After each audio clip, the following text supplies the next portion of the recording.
Hi guys, അപ്പോൾ കുറേ കാലത്തിന് ശേഷം ഒരു വീഡിയോ എടുക്കാൻ തീരുമാനിച്ചിരിക്കുകയാണ്. നമ്മളൊരു കുക്കിംഗ് ആയിട്ടാണ് വരുന്നത്. പൊട്ടറ്റോ ഫ്രൈ ആണ് ഉണ്ടാക്കുന്നത് കേട്ടോ. ഭയങ്കര ഈസിയാണ്. ഞാൻ അവിടെ ഉണ്ടാക്കി നോക്കി, ഓക്കെയാണ്. എനിക്കും ചേട്ടായിക്ക് നല്ല ഇഷ്ടമായി. അപ്പോൾ ഞാൻ വിചാരിച്ചത് വ്ളോഗ് ആയിട്ടാണ്.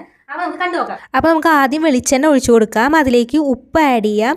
പിന്നെ നമുക്ക് മഞ്ഞൾപ്പൊടി ആഡ് ചെയ്യാം. എണ്ണ നല്ലോണം ചൂടാവണ്ട കേട്ടോ, അപ്പോൾ തന്നെ ഇട്ട് കൊടുക്കാം, ഇല്ലെങ്കിൽ പൊടിയൊക്കെ കരിഞ്ഞു പോവും.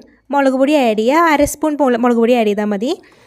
അതിനുശേഷം ജിഞ്ചർ ഗാർലിക് പേസ്റ്റ്, അതാണ് അതിൻ്റെ മെയിൻ. അത് എന്തായാലും ആഡ് ചെയ്ത് കൊടുക്കണം, ജിഞ്ചർ ഗാർലിക് പേസ്റ്റ്. അതിനുശേഷം മുറിച്ച് വെച്ചിരിക്കുന്ന ഉരുളക്കിഴങ്ങ് നമുക്ക് ആഡ് ചെയ്ത് കൊടുക്കുക. ഉരുളക്കിഴങ്ങ് ഒരു 2 ചെറിയ ഉരുളക്കിഴങ്ങ് എടുത്തിരിക്കുന്നത്. അപ്പോൾ നമുക്കിത് അടച്ചു വയ്ക്കാം. അപ്പോൾ ഞാൻ ഒരു 5 മിനിറ്റിന് ശേഷം തുറന്ന് നമുക്ക് ഇറക്കി നോക്കാം. കണ്ടോ, ആ ഒരു കളർ വരണം, അപ്പോഴാണ് അതിൻ്റെ ടേസ്റ്റ്. ഗൈസ്, അപ്പോൾ ഇതാണ് നമ്മുടെ പൊട്ടറ്റോയുടെ ഫൈനൽ ലുക്ക്. അപ്പോൾ ടേസ്റ്റിൻ്റെ സംഭവം എരിവ് ഇത്തിരി കൂടുതലാണ്. എന്തായാലും ട്രൈ ചെയ്ത് നോക്കുക പറ്റുവാണെങ്കിൽ. അപ്പോൾ ടാറ്റാ.